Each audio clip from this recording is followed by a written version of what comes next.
జైల్లోనే మీ మీద దాడి చేసి చంపేయాలని, అది కుట్ర. అక్కడ జాఫర్ పై ఉన్నాడు ఆయన, అక్కడ లోన్ ఉన్నాడు. అంతకుముందు తెలిసి ఉంటే అదేదో కేసులో వచ్చిండు.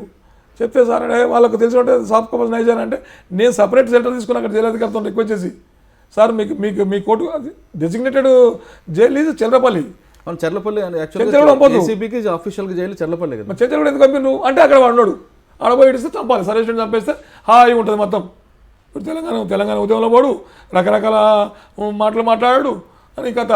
అంటే ఈ 96 రోజులు జైల్లో ఉన్నప్పుడు ఒకసారి మీరు మీ చరిత్ర అంతా గుర్తు చేసుకుని ఎలా మీరు ఫీల్ అయ్యారో ఏంటంటే? చాలా బాధగా. ఆ టైంలోనే మీ ఇంటి మీద మీ కట్టుకుని ఇల్లు కూడా దాడి చేయడం, మీ పాప అక్కడ రావడం, ఎగ్జాక్ట్లీ పాప అక్కడ చూడడం, అన్ని కూడా ఒక సిచ్యువేషన్, ఒక చాలా బ్యాడ్ సిచ్యువేషన్ చెప్పచ్చు. ఇవన్నీ మీ పేపర్లో చూసి చెర్లపల్లి జైల్లో మీరు ఎలాగ మానసికంగా చాలా బాధ. ఇప్పుడు ఏసీబీ చేసిన దాడి నా మీద చేయాలి కానీ కుటుంబ వ్యక్తుల మీద, చుట్టాల ఆస్తుల మీద, లేకుంటే పిల్లల్ని నడిపేయడము, పాపను కూడా సతాయించినండి.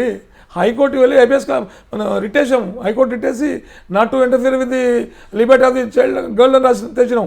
వైఫ్ సతాయించను, వైఫ్ ఇల్లు మారింది, పిల్లి కదా పిల్లలు తీస్తే ఏడిల్లు మారినట్లు మొత్తం ఇల్లు మారి సెంటర్ తీసుకున్నామే. పరారులే కాదు, వీళ్ళు ఎవరు తీసుకుపోయి ఏం టార్చర్ చేసి తెలుసలేదు. డ్రైవర్ ఉన్నాడు నరసింహని, మన ఇదే సంపత్ కుమార్ లేస్తే అంతే 1 వీక్ హాస్పిటలైజ్ అయ్యిండు. ఈయన ముసలైన, ఆయన పెట్టేది నామాలు, చేసేది బంగ పని, బద్మాస్ పని. అంటే పేపర్ కటింగ్ చూసినప్పుడు మీకు ఏమైనా చాలా బాధ అనిపిస్తుంది మురళి. ఇప్పుడు ఒక ఇల్లు అఫీషియల్ పర్మిషన్ తీసుకున్న తర్వాత, ఆక్యుపెన్సీ సర్టిఫికేట్ ఇచ్చిన తర్వాత ఈజ్ ఇట్ ఇలీగల్ చూపిస్తే ఆక్యుపెన్సీ సర్టిఫికేట్ కూడా. ఇప్పుడు ప్రజెంట్ ఆక్యుపెన్సీ సర్టిఫికేట్ ఎవరు లేరు. సిద్దిపేటలో ఉన్న కలెక్టర్ వెంకటరామరెడ్డి గారిని అడగండి, శంకర్ నాయక్ గారు ఇప్పించారు. అంటే ఒక ఇల్లు ఒక మామకు అల్లుడైనంత మాత్రాన ఒక పోలీస్ ఆఫీసర్ బంధువులంత ఎవరితోనో మాట్లాడకూడదు, ఎవరితోనో పోకూడదు అంటే ఏసీబీని రూల్ తీయమను. ఒక పోలీస్ ఆఫీసర్ కానీ, ఒక ప్రభుత్వ ఉద్యోగం కానీ, ఆయన చుట్టాలు ఉండకూడదు, బంధువులు ఉండకూడదు, ఎక్కడ పోకూడదు, ఆయన తిన్నది ఇంట్లో కూర్చోాలి, లేకుండా ఆఫీస్లో కూర్చోాలని ఒకటి దేవని రూలు. అందరూ అట్లే ఉంటాం. కుటుంబ వ్యవస్థ ఉండదండి.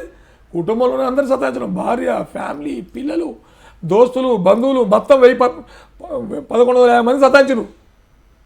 వేణుగోపాల్ ఏంటంటే అసలు ఇది హెడ్ కానిస్టేబుల్, ఈ వర్క్డ్ ఫర్ 3 months 3 నెలలు నాతో డ్రైవర్గా పనిచేస్తే ఆయన ఒక ఆదాయానికి మించిన ఆస్తుల కేసట. మన సంపత్ కుమార్ మరి చేశారు కదా, మొత్తం చాలా కార్యక్రమాలు చేసినాం. 2008 నుండి ఈ రోజు వరకు కూడా ఓఎస్డీ. ఇప్పుడు బిజినెస్లో ఎట్లుంటాయండి ఓఎస్డీ? డిఓపూట్ రూల్స్ ఏం చెప్తాయి? 2 years కన్నా, నాన్ టెక్నికల్ 2 years కన్నా రీఎంప్లాయ్మెంట్ ఎక్కువ అవుతుంది డిఓపూట్ రూల్స్ చెప్తాయి. 52 సర్క్యులర్ ఉంది. అంటే ఆయన మంచి ఆఫీసర్ అని కానీ తీసుకో, ఏ మంచి ఆఫీసర్ సిబిఐలో ఉంటే అక్కడ ఒక లేడీ ఆఫీసర్ ఈయనకు ఛార్జ్ మెమోలు ఇచ్చింది. ఇదే కళాకారుడు కపాల మంత్రిగా పాత్ర పోషించి చేయకూడని పనులు చేసినందుకు ఆయన్ను ఆఫీసర్లు మెచ్చుకొని ఈ కార్యక్రమాలు అంటబెడుతున్నారు. 2011లో ఆయన చేసిన తప్పుడు కేసు 2012లో ఆయనకు మళ్ళీ ఎక్స్టెన్షన్ ఇచ్చింది. అంటే ఎన్నిసార్లు అండి? 10 సంవత్సరాల నుండి రీఎంప్లాయ్మెంట్ జరుగుతుంది ఒక పోలీస్ ఆఫీసర్కు.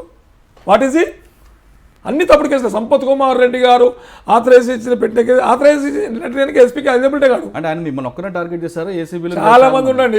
ఏసీబీకి చెడ్డ పేరు అంటగట్టిందంటే ఆయన మూలమే. Instrument is the instrument to book all false cases. ఆయన మూలమే. ఆయన మూల్యం చెల్లించుకోవాలి 20 రోజులు జ్యుడిషియర్లో. కానీ ఏసీబీ అనేది మన స్టేట్లో చాలా మంచి పేరున్న ఒక ఏజెన్సీ కదా. నేను ఏసీబీకి పేరు లేదంటే ఏసీబీ అనేది ఉండాల్సిందే. అవినీతిని ఎవరు ప్రోత్సహించారో, అవినీతి నిరోధక శాఖ అనేది ఒక ఉన్నతమైన భావాలతో ఉన్నటువంటి శాఖ పనిచేయాల్సిందే. కానీ దాన్ని కూడా గౌరవ ముఖ్యమంత్రి గారు ప్రచారం చేయాలి. ఎందుకంటే పోలీస్ ఆఫీసర్ అక్కడ పోయిందంటే వీళ్ళు గ్రడ్ చేస్తూ పోతారు మహానుభావులు, అట్రిబ్యూషన్స్ ఉంటాయి.